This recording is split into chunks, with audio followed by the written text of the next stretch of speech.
ఆరావళి పర్వత శ్రేణి ప్రపంచంలోనే అతి పురాతనమైన పర్వత వ్యవస్థలలో ఒకటి. ఇవి సుమారు 250 కోట్ల సంవత్సరాల క్రితం ఏర్పడ్డాయి. ఇవి హిమాలయాల కంటే కూడా చాలా పాతవి. ఆరావళి పర్వతాలు గుజరాత్, రాజస్థాన్, హర్యానా, ఢిల్లీ అనే 4 రాష్ట్రాల్లో విస్తరించి ఉన్నాయి. ఇలాంటి చరిత్ర ఉన్న ఆరావళి పర్వతాలు అసలు పర్వతాలు కావని నవంబర్ 20, 2025లో సుప్రీంకోర్టు కేంద్ర ప్రభుత్వం ప్రతిపాదించిన కొత్త నిర్వచనాన్ని ఆమోదించింది. అయితే ఇప్పుడు వచ్చిన నష్టం ఏంటి అంటారా? దాదాపు నార్త్ ఇండియా ఎడారిలా మారిపోతుంది. ఇవే కాదు, ఇండియా మొత్తం వాతావరణం పూర్తిగా మారిపోయే అవకాశం ఉంది. అసలు ఈ ఆరావళి పర్వతాల వల్ల కలిగే నష్టాల గురించి, ఆరావళి ఇండియాను ఎలా మార్చబోతుంది, ఇది బీజేపీ చేసిన అతి పెద్ద తప్పు కాబోతుందా? ఇలాంటి చాలా విషయాలు తెలుసుకుందాం. ఆరావళి పర్వత శ్రేణి సుమారు 670 నుంచి 700 కిలోమీటర్ల మేర 4 రాష్ట్రాల్లో విస్తరించింది. ఈ పర్వత శ్రేణిలో దాదాపు 80% రాజస్థాన్లోనే ఉంది.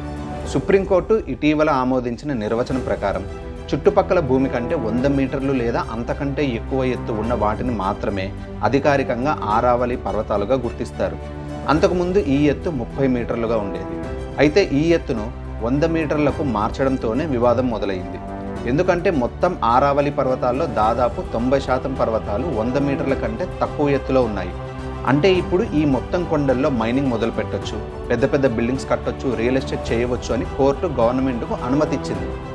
ఆరావళి కొండల్లో రాగి, జింక్, సీసం, వెండి, బంగారం, ఇనుము, టంగ్స్టన్, పాలరాయి, ఇసుకరాయి, సున్నపురాయి, గ్రానైట్ ఇలా చాలా ఖనిజాలు పెద్ద మొత్తంలో ఉన్నాయి. ఆరావళి పర్వత ప్రాంతంలోని కొన్ని చోట్ల ఇప్పటికే మైనింగ్ చేస్తున్నారు. ఇప్పుడు సుప్రీంకోర్టు క్లియరెన్స్ ఇచ్చింది కాబట్టి పెద్ద మొత్తంలో మైనింగ్ మొదలయ్యే అవకాశాలు ఎక్కువ. అదే జరిగితే ఒకప్పుడు ఆరావళి పర్వతాలు ఉండేవి అని మనం పుస్తకాల్లో చదువుకోవాల్సి రావచ్చు. అంతేకాదు, ఈ ఆరావళి పర్వతాలు లేకపోతే నార్త్ ఇండియా, ముఖ్యంగా గుజరాత్, హర్యానా, ఢిల్లీ లాంటి రాష్ట్రాల్లో కాలుష్యం పెరగడంతో పాటు ఈ రాష్ట్రాలు ఎడారిలా మారే అవకాశం ఉందని చాలామంది అనుకుంటున్నారు. నిజానికి ఆరావళిలో మైనింగ్ చేసి అక్కడి ఖనిజాలను వెలికితీయటం అనేది ఇప్పుడు జరుగుతున్నది కాదు. చరిత్రను ఒక్కసారి గమనిస్తే కొన్ని వేల సంవత్సరాల క్రితమే ఆరావళిలో మైనింగ్ జరిగేదని తెలుస్తుంది. ఆరావళి పర్వత శ్రేణిలో రాగి మరియు ఇతర లోహాల మైనింగ్ కనీసం క్రీస్తుపూర్వం 5వ శతాబ్దం నుంచే జరుగుతున్నట్లు ఆధారాలున్నాయి. కొన్ని పరిశోధనల ప్రకారం సుమారు క్రీస్తుపూర్వం 4000 సంవత్సరాల నాటి సోతి సిస్వాల్ కాలం నుంచే ఇక్కడ రాగి వెలికితీత ప్రారంభమైంది. హర్యానాలోని కునాల్ మరియు రాజస్థాన్లోని కాళీబంగన్ వంటి సింధులోయ నాగరికత స్థావరాలు తమకు కావలసిన రాగిని ఈ ఆరావళి కొండల నుంచే సేకరించేవారు అనటానికి కొన్ని ఆధారాలు కూడా ఉన్నాయి. ఉదయ్పూర్ సమీపంలోని జవార్ ప్రాంతంలో సీసం మరియు జింక్ మైనింగ్ సుమారు 200 కోట్ల సంవత్సరాల నాటి ఖనిజ నిక్షేపాలతో ముడిపడి ఉంది. మరియు ఇది భారతదేశంలోని అత్యంత పురాతన మైనింగ్ కేంద్రాలలో ఒకటిగా ఉంది. అంతేకాదు, ప్రసిద్ధ తాజ్మహల్ నిర్మాణానికి వాడిన మక్రానా మార్బుల్ కూడా ఈ ఆరావళి పర్వత శ్రేణుల నుంచే సేకరించబడింది. గత కొన్ని దశాబ్దాలుగా ఆరావళిలో మైనింగ్ విపరీతంగా పెరిగింది. ముఖ్యంగా 1991వ సంవత్సరం నాటికి హర్యానాలోని ఫరీదాబాద్ వంటి ప్రాంతాల్లో మైనింగ్ కార్యక్రమాలు అత్యంత గరిష్ట స్థాయికి చేరుకున్నాయి. 2011 నుంచి 2017 మధ్యకాలంలో రాజస్థాన్లోని 5 జిల్లాల నుంచి దాదాపు 99 లక్షల మెట్రిక్ టన్నుల ఖనిజాలను అక్రమంగా మైనింగ్ చేసినట్టు రిపోర్ట్స్ చెప్తున్నాయి. మైనింగ్ వల్ల జరుగుతున్న పర్యావరణ నష్టాన్ని గమనించిన సుప్రీంకోర్టు 2002 నుంచి 2009 మధ్య కాలంలో ఆరావళి ప్రాంతంలో మైనింగ్పై కఠినమైన నిషేధాలను విధించింది. అయితే అక్రమ మైనింగ్ ఇంకా కొనసాగుతూనే ఉందని పర్యావరణవేత్తలు ఆందోళన వ్యక్తం చేస్తున్నారు. ఆరావళి కొండల్లో మైనింగ్ అనేది కొన్ని వేల ఏళ్ల క్రితం నుంచి ప్రాచీన నాగరికతలతోనే ప్రారంభమైంది. కానీ గత 30-40 సంవత్సరాల్లో ఇది పారిశ్రామిక అవసరాల కోసం భారీగా పెరిగి పర్యావరణ సంక్షోభానికి దారితీసింది. పర్యావరణ ఆంక్షలు ఉన్నా, గవర్నమెంట్ పర్మిషన్ లేకపోయినా అక్రమంగా మైనింగ్ జరుగుతుంటే ఇప్పుడు 90% ఆరావళి కొండలు అసలు కొండలే కాదు అని గవర్నమెంట్ చట్టబద్ధంగా గుర్తించినప్పుడు ఇక ఆరావళిలో మైనింగ్ ఎంత పెద్ద స్థాయిలో జరుగుతుందో ఒకసారి ఊహించుకోండి. నిజానికి మైనింగ్ అనేది సమస్యకు ఒకవైపు మాత్రమే. మరో పెద్ద సమస్య ఇంకొకటి ఉంది. ఆరావళి పర్వతాలు కేవలం రాళ్ళగుట్టలు కావు. అవి ఉత్తర భారతదేశానికి ఒక కీలకమైన పర్యావరణ రక్షణ కవచం. ఇది థార్ ఎడారి తూర్పు దిశగా, అంటే ఢిల్లీ, హర్యానా వైపు విస్తరించకుండా అడ్డుగోడలా పనిచేస్తాయి. ఇవి లేకపోతే ఉత్తర భారతదేశం ఎడారిగా మారే ప్రమాదం ఉంది. ఈ కొండల్లో ఉండే పగుల ద్వారా వర్షపు నీరు భూమిలోకి ఇంకి భూగర్భ జలాలు రీఛార్జ్ అవుతాయి. రాజస్థాన్, ఢిల్లీ మరియు హర్యానాలోని అనేక ప్రాంతాల నీటి అవసరాలకు ఇవే ఆధారం. ఇవి ఉత్తర భారతదేశానికి గ్రీన్ లంగ్స్ వంటివి. గాలిలోని కాలుష్యాన్ని ఇవి ఫిల్టర్ చేసి వాతావరణాన్ని చల్లబరుస్తాయి.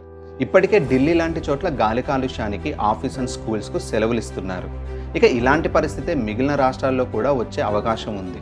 ఇక్కడ చిరుతపులులు, పులులు, హైనాలు మరియు వందలాది పక్షి జాతులు నివసిస్తున్నాయి. అడవుల నాశనం వల్ల ఈ వన్యప్రాణుల ఆవాసాలు దెబ్బతింటాయి. బనాస్, లూని మరియు సబర్మతి వంటి కీలక నదులు ఈ పర్వత శ్రేణుల నుంచే పుడతాయి. ఇప్పుడు ఆరావళి పర్వతాలు మైనింగ్తో నాశనమైతే డైరెక్ట్గా ఆ నదుల మీద ఆధారపడిన పంటలు నాశనం అవుతాయి. తాగునీటి సమస్య వస్తుంది. ఇవే కాదు, రాజస్థాన్లోని చిత్తోర్గఢ్, కుంభల్గఢ్ వంటి చారిత్రక కోటలు ఈ ఆరావళి కొండలపైనే నిర్మించబడ్డాయి. కొత్త రూల్ ప్రకారం కొన్ని కోటలు ఉన్న ప్రాంతాలు కూడా ఆరావళి పరిధిలోకి రాకపోవచ్చని కొన్ని రిపోర్ట్స్ చెప్తున్నాయి. మరి ఇన్ని సమస్యలు వచ్చే అవకాశం ఉన్నప్పుడు సుప్రీంకోర్టు ఇలాంటి తీర్పు ఎందుకు ఇచ్చింది? అసలు గవర్నమెంట్ ఎందుకు ఇలా చేస్తుంది అనే అనుమానాలు రావచ్చు. నిజానికి వీటికి సమాధానం కావాలంటే మనం మళ్ళీ చరిత్రలోకి వెళ్ళాలి. ఆరావళి పర్వతాలపై వివాదాలు ఇప్పుడు కొత్తేం కాదు. ఇంతకుముందు చెప్పినట్లు ఆరావళి పర్వతాలు 4 రాష్ట్రాల్లో విస్తరించి ఉన్నాయి. కోట్ల సంవత్సరాల క్రితం ఆరావళి పర్వతాలు ఏర్పడినప్పుడు ఇవి హిమాలయాల ఎత్తు ఉండేవని, అన్ని లక్షల సంవత్సరాలుగా గాలికి, నీటికి, వాతావరణ మార్పుల వల్ల వాటి ఎత్తు తగ్గి ఉండొచ్చని కొన్ని అధ్యయనాలు చెప్తున్నాయి. ఇప్పటి వివాదానికి ముఖ్య కారణం ఈ ఆరావళి పర్వతాలను గుర్తించడానికి ఒక్కో రాష్ట్రం ఒక్కో రూల్స్ను ఏర్పాటు చేసుకోవటం. ఉదాహరణకు రాజస్థాన్ ఆరావళి పర్వతాలను గుర్తించడానికి 100 మీటర్ల హైట్ అనే రూల్ పెట్టుకున్నారు. కానీ ఆరావళి పర్వతాలు ఉన్న మిగిలిన రాష్ట్రాల్లో ఈ రూల్ లేదు. దాంతో అక్కడి రాష్ట్ర ప్రభుత్వాలు ఆరావళిలోని ప్రాంతాలను మైనింగ్కు ఇస్తున్నాయి. అంతెందుకు, రాజస్థాన్లో ఈ 100 మీటర్ల హైట్ రూల్ను ఆధారం చేసుకుని అంత హైట్ లేని ప్రాంతాలను మైనింగ్కు లీజుకిచ్చారు. ఆ తర్వాత కొన్ని రాష్ట్రాల్లో పర్యావరణం దెబ్బతింటోందని ఆందోళనలు రావటంతో సుప్రీంకోర్టు హర్యానా లాంటి చోట్ల మైనింగ్ పైన కఠినమైన నిబంధనలు తెచ్చింది. ఢిల్లీలో మైనింగ్పై పూర్తి నిషేధం ఉంది. అయినా అక్రమ మైనింగ్ ఆగలేదు. ఇంతకుముందు ఈ ఆరావళి పర్వత ప్రాంతాన్ని కాపాడుకోవాలని చాలా కేసులు నడిచాయి. చరిత్రలో ఇలాంటి కొన్ని కేసులను చూస్తే MC Mehta versus Union of India, TN Godavarman versus Union of India, Vellore citizens welfare forum versus Union of India, ఇలాంటి పిటిషన్లలో కోర్టు ఆరావళి పర్వతాలను రక్షించడానికే ప్రాధాన్యత ఇచ్చింది. కానీ గత కొన్ని సంవత్సరాలుగా అక్రమ మైనింగ్ కేసుల్లో ఎవరిది తప్పు అని నిర్ణయించడానికి ప్రధాన అడ్డంకి ఆ రాష్ట్రాల్లో ఉన్న లోకల్ రూల్స్. అందుకే 2024లో సుప్రీంకోర్టు ఒక ప్రత్యేక కమిటీని ఏర్పాటు చేయాలని సెంట్రల్ గవర్నమెంట్ను కోరింది. ఆరావళి పర్వతాలపై ఒకే రకమైన గుర్తింపును నిర్ణయించమని ఆదేశించింది. అందులో భాగంగా రాజస్థాన్లో ఉన్న ఈ 100 మీటర్ల రూల్ను అన్ని రాష్ట్రాల్లో ఆరావళి పర్వతాల గుర్తింపును నిర్ణయించడానికి మ్యాండేటరీ చేసింది సెంట్రల్ గవర్నమెంట్. ఇవే కాదు, కొత్త రూల్ ప్రకారం కేవలం 100 మీటర్ల ఎత్తు ఉంటే సరిపోదు. అటువంటి 2 లేదా అంతకంటే ఎక్కువ కొండలు ఒకదానికొకటి 500 మీటర్ల దూరంలోపు ఉంటేనే వాటిని ఆరావళి పర్వత శ్రేణిగా గుర్తిస్తారు. ఒకవేళ 2 కొండల మధ్య దూరం అంతకంటే ఎక్కువ ఉంటే ఆ మధ్యలో ఉన్న భూమికి రక్షణ ఉండదు. ఇప్పటికే కోర్టు ఆంక్షలు ఉన్నా అక్రమ మైనింగ్ జరుగుతూనే ఉంటే ఇప్పుడు ఇలాంటి రూల్స్ వల్ల ఆరావళిలో మైనింగ్ పెరిగి ఆరావళి కనపడకుండా పోయే పరిస్థితి వస్తుందని ప్రజలు ఆందోళన చేస్తున్నారు. కానీ ప్రభుత్వం మాత్రం మరోలా చెప్తోంది. ఆరావళి పర్వతాలను గుర్తించడానికి 100 మీటర్ల రూల్ను పెట్టినంత మాత్రాన మైనింగ్కి ఇస్తామని కాదని, కేవలం పర్యావరణ సంరక్షణలో భాగంగా ఒకే నిబంధనలు ఉంటే మరింత పక్కా ప్రణాళికతో ఆరావళి పర్వతాలను రక్షించుకోవచ్చని, మైనింగ్పై మరిన్ని కఠిన నిబంధనలు, చట్టాలు తేవచ్చని గవర్నమెంట్ చెప్తుంది. ఈ 100 మీటర్ల నిబంధన వచ్చినా దాదాపు 90% ఆరావళి ప్రాంతం ఇప్పటికీ అటవీ మరియు పర్యావరణ చట్టాల కింద రక్షించబడుతుందని కేంద్ర మంత్రి భూపేంద్ర యాదవ్ తెలిపారు.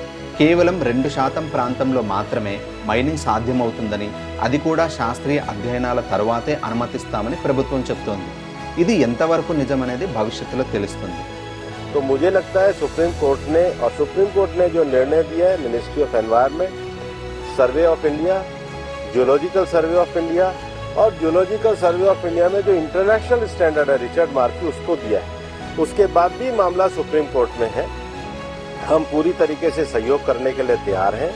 पिछले 2 साल से लगातार स्वयं प्रधानमंत्री जी ने अरावली में वृक्षारोपण किया है।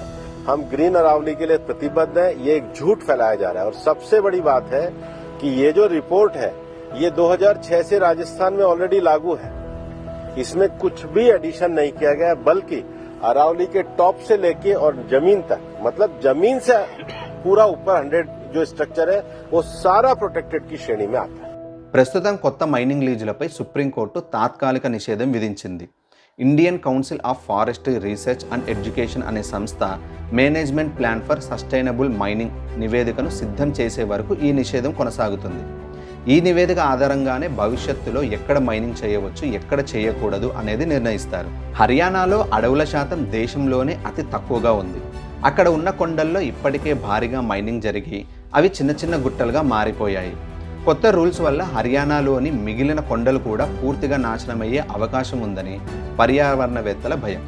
ఇప్పటికే వాతావరణ మార్పుల వల్ల ఎడారి దేశాల్లో వానలు పడటం, మంచు కురవటం లాంటి విపరీత పరిస్థితులు ఏర్పడుతుంటే థార్ ఎడారి విస్తరించకుండా భూగర్భ జలాలను రక్షిస్తూ జీవ వైవిధ్యంతో ఉన్న ఆరావళి లాంటి ప్రకృతి సంపదను మైనింగ్ మాఫియాకు బలి చేయటాన్ని పర్యావరణవేత్తలే కాకుండా సాధారణ ప్రజలు కూడా కోరుకోవటం లేదు. Heavy rains are lashing Jeddah and Makkah regions of Saudi Arabia, prompting a red alert. And also official warnings of potential flash floods. Authorities have urged residents to exercise caution and avoid flood-prone areas. Take a look.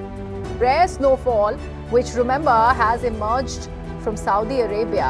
Saudi Arabia has witnessed this snowfall which has never been seen before in several parts of the country, including the northern regions where such an event has been reported for the first time in 30 years. ఇది ఆరావళి పర్వతాల యొక్క చరిత్ర, ప్రాముఖ్యత. వీటిని కాపాడుకోవటం మనందరికీ ముఖ్యం. మరో వీడియోతో మళ్ళీ కలుస్తాను. జై హింద్.